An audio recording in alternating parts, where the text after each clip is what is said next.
This question is from ISC 2011 and it is about converting a number into words like 29, 29 becomes 29, 1, and they have given a range also if you notice less than 1000.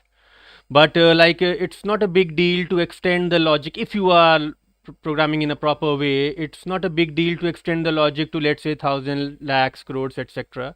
So what we'll do is, with before restricting the range as given in the question, I'll show you how you can get it done for higher units as well, so that, let's say, if the question is asked again with some modification, you are able to do it without any Okay, sir. problem, right? Okay, so Yes.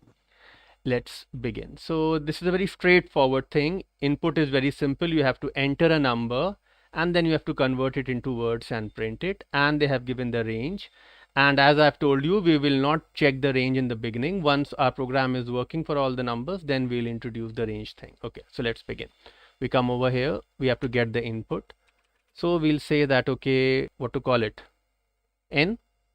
And they have not Yes. given a variable name, so we can take a variable name of our choosing. So they have said that it will be positive and that is okay with us. So we'll say int n is equal to in dot next int. That will allow us to enter a number. Then we need a class. We actually don't need a class, but we will write an object-oriented, proper object-oriented programming for this. So class, what to call it? Any name? Number two words. Number two word sounds like a function. Okay, let's call it number only straight away. Yes. Okay, so number, class number, and then we'll have private int n for the time being. We'll introduce more variables as we move forward. Okay, so this is one thing. Now what we need to do, we need a constructor. So we'll say public number and we'll accept our number int n, and then we'll store this in this dot n is equal to n. So our number is stored. Then what we'll do, we'll write our function to do the conversion. So we'll say public void convert to, what to call it, convert to Words. words. We'll Yes, sir. call it convert to words, and then we'll say, and we'll trigger this automatically. So we'll say convert to words. So this will call the other function. Now we need to store the answer somewhere, and for that we'll take another instance variable. I'll call it private string, and what to call it, answer should be called as on answer, so we'll call it answer. So this is done. Now ultimately the user will try to print it, so we'll say public string toString, and within toString we'll straight away say return answer, and probably when we'll be adding a space at the end, so we'll just say answer dot trim at the end. Any doubts in this? No, sir. Okay, so let's begin the real thing. So we come over here and let us see the question once. Now please understand, till 20, the 19 rather, there is no logic. 0 is 0, 1 is 1, 2 is 2, 3 is, and it can't be 0 because it's supposed to be a natural number. So the thing is that till 19 there is no logic. So instead of like if you go around on the net, you'll see that in most solution they'll either take a switch case, one case for each word, or an if, lot of ifs. So instead of doing that, what we'll do, we'll take an array, and in that array we'll store all the words from 1 to 19. Now this is slightly a boring job to do, but we have to do it. There's no way out. So what we'll do is we'll say, or rather than doing it over here, okay, we'll do it over here. No problem. So what we'll do is we'll say string. We have to create a lot of arrays, so I'm calling it array1. So let's say that array1 or arr1 is equal to, this will contain all the words. So all the words means up to 19 only. So we'll say 1. Hold on, they were displaying everything in all caps. Okay, so they were displaying everything in all caps, so we'll also do the same. So we'll say, let me switch on the caps. So 1, then 2, then 3, then 4, 5. Now this is going to be slightly boring since this is live, so we have to do it. No, so 4, Yes. 5, 6, Just check out the spelling also. Okay, 6, 7, 8, 9. Okay, 9, then 10, 11, TW, double quotes missing. See, TWELV, 12, then 13, then 14, then 15, then 16, then 17, 8, EIGH, okay, 18, and finally 19, NINET. Okay, so this creates our first array. So if the number is less than 19, we'll take the input, we'll take the corresponding word straight away from here.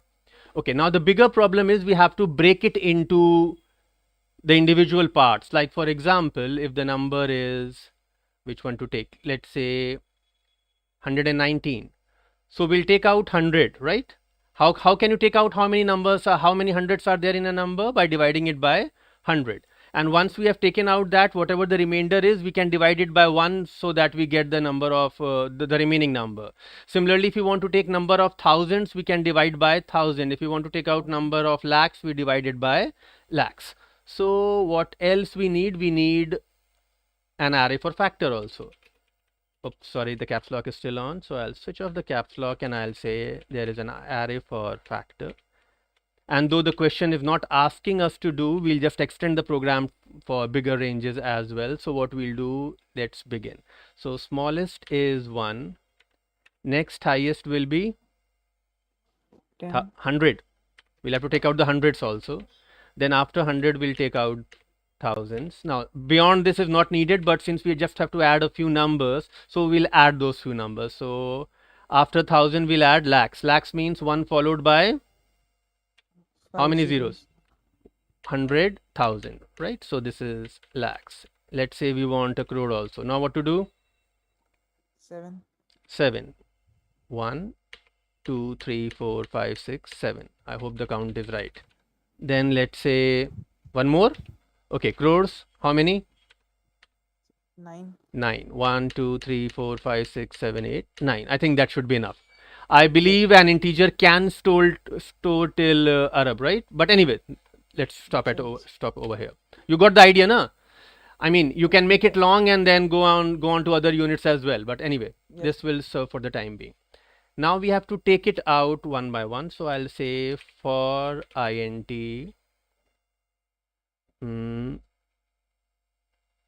int I is equal to 0, I is less than factor dot length, and then we'll say I plus plus. So now notice I'll be doing it in parts, right? So the first thing which I'll prefer to do over here is let's try to find out the number of the units first. How to find the units? So we have to first like mod it by 10 up till. We'll divide it by the highest factor. We'll get the corresponding number of whether it is 1000, lakhs or crores or whatever. What do you say? Sir. Okay, so Yes, sir, we can do that up till it is not 0. Like if we divide it by crores, and then if it is not 0, then it is beginning from crores. So yeah, that we can do. exactly. So let's divide it. So first, let's take a few variable. What to call it? Let's call it quotient only. So we'll take a variable quotient and I'll say that okay, quotient quotient is equal to our number is n, right? Now we'll be dividing the number, isn't it? So it's not a good idea to modify the original number. So what I'll do, I'll take another variable, I'll call it number. So in no, it's too long. Num or number is okay, no problem. So quotient is equal to, or we should, okay, no problem. I'll type number, no problem. So I'll say number and we'll say that number is equal to n. So quotient is equal to number divided by factor of I. So first time when the computer will come over here, it will try to divide by crore and check how many crores are there. Next time it will divide by, no, hold on, which one is crore? 100,000, thousand, lakh, crore, and have you, this is Arab, okay. So it will divide by 1 Arab and see how many Arabs are there. Then it will divide by 1 crore, how many crores are there. Then it will divide by 1 lakh, how many lakhs are there. Then it will divide by 1,000, how many thousands are there. Then it will divide by 100, how many hundreds are there. And then whatever is left, we'll divide it by 1 and then we'll get what's the remaining part. Clear? And once this is done, we'll modify the variable number. So we'll say number is equal to how much? Number modulus factor of I at the end. So in order to check it, let's do it. We'll say system.out.println and I'll simply print the quotient. Okay, and let's take one variable for the units also so that you can see something in action. So I'll say string units is equal to, and then we'll have our units. So the first unit is Arab, right? ARAB. Second unit is crore. Again, we have to write it in all caps. So first unit is Arab. Second unit is crore. Third unit is lakhs. Fourth unit is, after lakhs, what will come? 1,000. 1,000. After 1,000, we'll get 100. 100. Now, since we are having a factor, the size of both the arrays should be equal. So the last one will not have any unit. So we'll get a blank string. So now what we are going to do over here, we'll print the two things.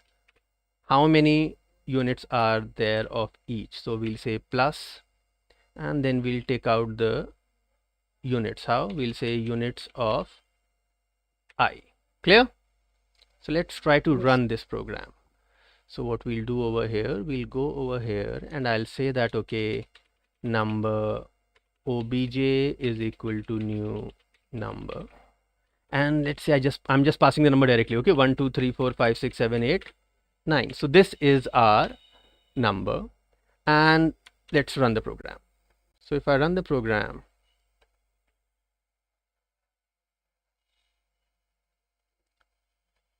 it is still waiting for the input. We'll give just 1. So now notice 0 Arab, 12 crores, 34 lakhs, 56,789. Makes sense to you? Yes, sir. And is it correct also? Just think 789, 56,000, 34 lakhs, 12 crores. Yeah, it's correct. So this is how it is supposed to go. Now the thing is, we have separated the units. Now we have to convert these numbers into words, isn't it? And the logic is, please understand that now we'll go into the details. If the number is less than 20, we'll straight away take it from this array ARR1. And if the number is more than 20, we'll split it into two parts. Let's say it is 35. So we'll take out 3 and 5 separately. And then we'll have one more array which will store 20, 30, 40, 50 till 90. So we'll take the first part from array 2 and the second part from array 1. So let's code that portion also. So what we'll do is we'll come over here, and we don't want to give zeros, right? So let's first check it. So if quotient is more than 0, only then we'll do all this. Otherwise, we'll just proceed and with the next number, isn't it? Yes, sir. Okay. And one more thing, if number becomes 0, then we can straight away break out also, isn't it? So if number equals 0 after division, we'll say break, no need to continue. Like for example, if someone just enters 1 crore, why should the program keep on running? After dividing, it will become 0, right? So this is done. Now we reach this line. So what we are trying to do is, if question, okay, let's first make the array, otherwise how we'll refer to it. So we go up over there, we'll say string arr2 is equal to, and then this array will be shorter. So first thing will be 20, TWENTY, 20, 30, then 40, then 50, 50, then 60, then 70, spelling 70, then 80, and finally, oops, 90, N-I-N-E-T-Y. Any doubts? Any spelling mistakes or something? No. So we have got both our arrays in place. So let's move. So if we'll say that, okay, if quotient is, oops, caps lock is still on, yes.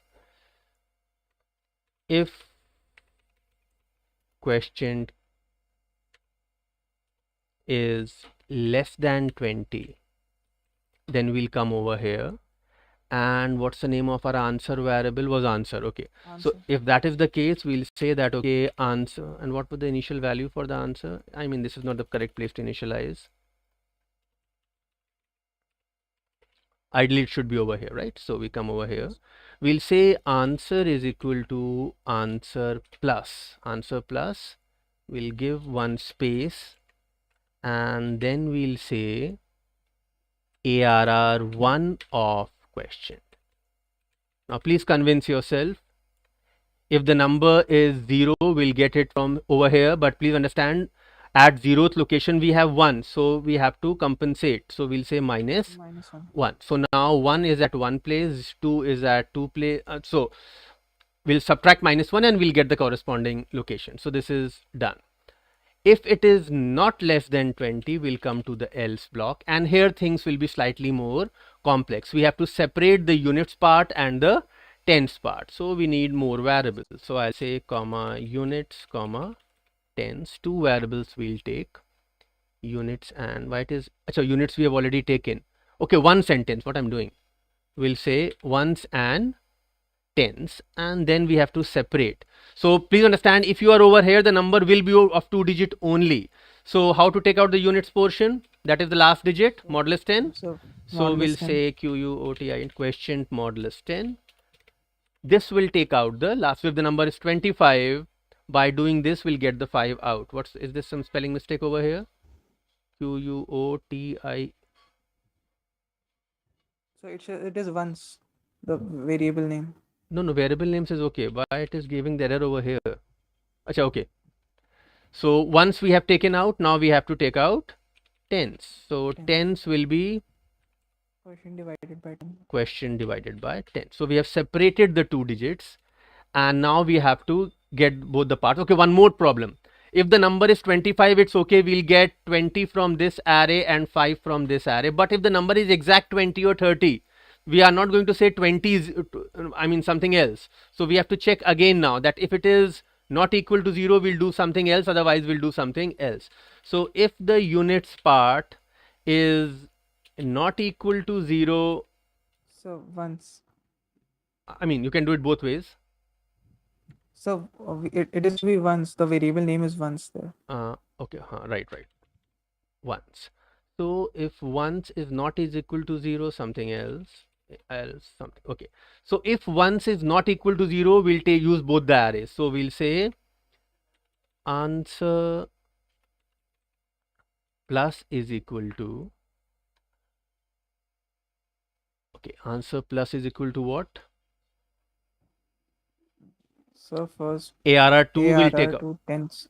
ARR2 of, and we have to compensate because please understand at 20 is at the 0th location, so the difference is of 2. So we'll say tens minus 2, then we'll add one space, and then we'll take out the rest of the thing. Like for example 25, 20 we have taken out from array 2 and 5 we'll take out from array 1. So we'll say ARR1 of, what's the name of the variable? Once, right? Once. Yes. We'll say once minus 1. So this will handle the ARR1, right? Not ARR. Else part, what will happen? We don't have to take this thing now. So I'll just copy paste and that is done. So we'll just come over here and there is no second subscript, but the space has to be there, otherwise it will stick, right? So this solves it. And we don't be using the system.out or .print anymore. Instead what we'll do, we'll just add it to the answer. We'll say that, okay, answer plus is equal to, we'll first, have we added a space at the end in both the cases? No. I think we should add one space over here. Yes. So now okay, now it's okay. So we'll say answer plus is equal to, we'll take out from the units array and the value will be I. So this will add the units and probably everything should now work. Let's check it out. And in order to check it out, since we have removed the print, we'll have to say system.out.println and we'll say obj. So let's see what happens. So if I save the program and run it, input, okay, we are not using the input, but okay, let's give it. So, oh, the space is not there, so we have to add one space after the After the units. first where is it? One here, we forgot to place the space, right? Yes, sir. Plus a space. Let's run it once more. Again, this is not useful right now. Okay, so 12 crore. Okay, after units also we have to add a space which we forgot. Where is it? Here. Here also we'll add one space at the end. So now if we run it, hopefully this time we should get what we were looking for. So 12 crore 34 lakhs 56,789, and I believe there are two spaces over here, isn't it? So what we'll do is we will not add any space in the beginning. Are we adding any space in the beginning over here? So this is what is causing the problem. So we'll get rid of that. Okay, let's run it once more. Okay, so 12 crore 34 lakhs. Okay, now let's give some, first we'll remove this now, this debugging thing. So instead of this, we'll say n. So let's run it. Now first we'll give a very small number. So if I say 1, okay, 1 gives 1. If I give 19, we are getting 19. If we say 20, we are getting 20. So it's working till now. So if we say 99, so 99. And let's try out some of the special cases. 5006. So this time it should give 50,006, right? No zeros in between if we are doing everything correctly. 50,006. So the program seems to be working. Now here they are saying that input should be taken like this, that we are doing, and output they are printing it directly. So let's print the output also over here. So we'll say output :/t plus output will now come, and we have to place that artificial limit now all as well, right? So what we'll do, the number is natural number, that means more than equal to 1 and less than 1000. That is what they are saying. So before we actually print, we'll say that, no, before this we should say, why should do extra processing then? So if n is more than 1 and more than equal to 1, or let's make it more than 0, more than 0 and n is less than 1000, we'll execute this portion, else we'll give the error which they are asking us to say, and that was out of range, right? What was the Yes. exact error? Error is out of range. So we'll go over here, we'll say system.out.println out of range. Now in exams, like we did it for the whole range, if you don't want the whole range, what you have to do is you just have to delete from here to here and from here to here, and the rest of the program will remain the same. Yes. Any doubts? So, Yes. sir, one thing I just noticed in the output, they are displaying and before the single digit before the last. Okay, yes, and 19, but this is the wrong practice, isn't it? Oh, wait a minute, that might be my mistake when I typed it. I mean, how to check it now? We shouldn't do it because and is added after the integer part, and we are not taking any fractional part in this. So I believe this is my mistake, not the question's mistake. Okay, sir. Okay then, that's all for today. Thank you.